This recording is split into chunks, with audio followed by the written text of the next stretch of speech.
যুক্ত, অথচ কি দেবে? কিছুই চায় না। শুধু যদি একবার ওর সন্ধান পেতাম। আসলে যারই হোক, গর্ভে তো ধরেছিলাম, তাই কষ্ট হয়। ভালো থাকিস মা, ভালো থাকিস। কি হলো, চুপ করে আছো কেন? প্রথমে তো এমন ভান করলে যেন চিনতেই পারছো না। আদিক্ষেতা করো না, ভান ভনিতা পরে করো। সত্যি চিনতে পারিনি। ন্যাকামি রাখো। শোনো, তোমাদের এই ন্যাকামির জন্যেই যা বলার বলুন। এতদিন পরে হঠাৎ? আমি তো আর পেট ভাড়া দিই না। যে মেয়েটা কটা দিন আগে এসেছিল, ওটা আমার মেয়ে। তার মানে ও জানে যে? না, জানে না, রিসার্চ করছে সারোগেসি নিয়ে। আমার কপালেই জুটলো এমন একটা বিষয়। এ হলো নিজের গাড়ির তলায় নিজের চাপা পড়া। ওকে জিজ্ঞেস করেছিলাম, কেন এ নিয়ে গবেষণা করছো? তোমার এত আগ বাড়িয়ে জিজ্ঞাসার কি ছিল? হ্যাঁ, কারণ আমি জানতে চাইছিলাম যে পেশাটার মূল্য থাকলেও আমি তো। খুব হয়েছে।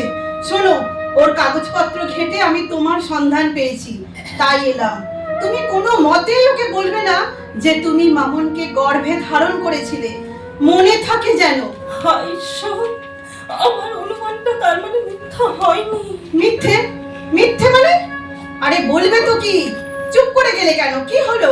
হ্যাঁ, এই, তুমি ওকে বলে দিয়েছো নাকি যে ও তোমার গর্ভে 10 মাস ছিল? না, বলিনি। এই নাও, ধরো, এতে বেশ কিছু টাকা আছে।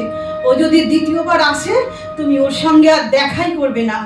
তোমায় আমার গা ছুঁয়ে ভগবানের দিব্যি দিতে হবে। যাকে আমি 10 মাস পেটে ধরলাম, তার সঙ্গে দেখা করবো না? না না, দেখা করবে না। যদি তুমি ওকে জন্ম দিয়ে থাকো, তবে ওর ভালো চাওয়াই তোমার কর্তব্য। টাকাগুলো তুলে নিন। নিন বলছি। আপনি এত নিচে নামতে পারেন? তুলে নিন আপনার টাকা। ওগুলো রাখো। যা বললাম তোমায় তা মেনে চলতেই হবে। মামনের দিব্যি দিলাম। কে কে আবার এলো? দেখো, আমি যা বললাম তাই তোমায় মানতেই হবে। সুখবর কমলাদি, তোমায় নিয়ে এবার একটা তথ্যচিত্র হবে। কি হলো? আরে চুপ করে আছো কেন? ঘরে ঢুকতে বলবে না? কি হলো? কোনো দুর্ঘটনা? কিছু বলবে তো। এত বড় তথ্যচিত্রে আমার কিছু বলার নেই, তুমি আসতে পারো। মানে তোমার সঙ্গে এই নিয়ে আমার কথা আছে। 10 মিনিট সময় দাও। চলো চলো, ভিতরে চলো। কি হয়েছে বলবে তো। চলো ভিতরে এসো। এতটা পথ হেঁটে এলাম, এক গ্লাস জল দেবে তো? তুমি আর এই বিষয়ে কোন কথা আমায় জিজ্ঞাসা করতে পারবে না। ঘরে ঢুকবে না। দাঁড়াও মামুন। আরে, ঘরে কি তোমার না এলেই হতো না? কি ব্যাপার মা, তুমি এখানে? আশ্চর্য ব্যাপার, বুঝতে পারছি না। এ কি, টেবিলের উপর এতগুলো? এখানে মানে? তুমি কোথায় কি করে বেড়াচ্ছ আমায় দেখতে হবে না? যার তার পাল্লায় পড়ে তোমার ভবিষ্যৎটা যাতে নষ্ট না হয়, এই জন্যই এখানে এলাম। তুমি তো উদ্দেশ্য ছাড়া কিছু করো না মা। নিশ্চয়ই কোনো, বলো বলো, স্পষ্ট করে বলো। কি কি বোঝাতে চাইছো তুমি? অনুমান করে ফেলেছি আমি। মামুন, সত্যি জানতাম না, বিন্দু মাত্র সন্দেহ হয়নি কোনোদিন, হওয়ার কথাও নয়। কিন্তু গবেষণা করতে গিয়ে 4টে ক্লিনিকের বিগত 25 বছরের সমস্ত ডাটা ঘেটে আমাদের ছোটবেলার ভাড়া বাড়ির ঠিকানাটা শুধু পেয়েছিলাম। বিষয়টা কিছুই মনে হয়নি তখন, অথচ সেখান থেকে সিদ্ধান্তে পৌঁছালাম আজ, এই মাত্র তোমায় এখানে দেখে, যে কমলাদি আমায় গর্ভে ধারণ করেছিল 10 মাস। She is my real mother. আজ কমলাদের কনফার্ম মাদার্স ডে। মামুন, বলো বলো, আমার অনুমান মিথ্যে? বলো, চুপ করে আছো কেন? কনফেস করো মা। আর কেন তুমি আড়াল রাখছো? কমলাদিকে এসে তুমি টাকা দিয়ে মুখ বন্ধ করাতে চেয়েছিলে।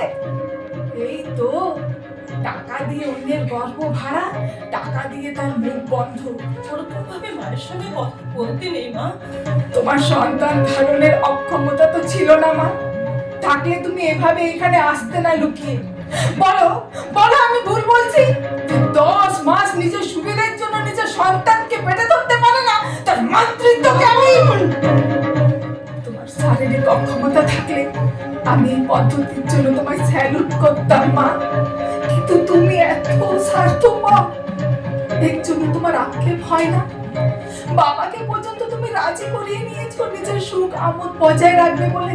উঠুন আপনি, যান যান আপনারা, আমার আর ভালো লাগছে না, আমার একটু একা হতে দিন, এত দিনের চাপা কষ্টটা। মা, এই মানুষটা দ্বিতীয়বার আর গর্ভ ভাড়া দিতে পারেনি মা।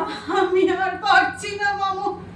হ্যাঁ হ্যাঁ, আমি রুশানি ভেসে গেছি, আধুনিক হতে চেয়েছি, আমি থামতে চাইনি। কমলা, কমলা, তোমায় দেখে আমার এই আধুনিকতার কালে একটা থাপ্পড় মারতে ইচ্ছে করছে কমলা। এই কোন আধুনিকতার দিকে ছুটেছি আমরা, যেখানে সক্ষম হওয়া সত্ত্বেও প্রতিনিধি মাতৃত্বের আশ্রয় নিতে হয়? বলো বলো মা, একেই কি বলে সভ্য হওয়া?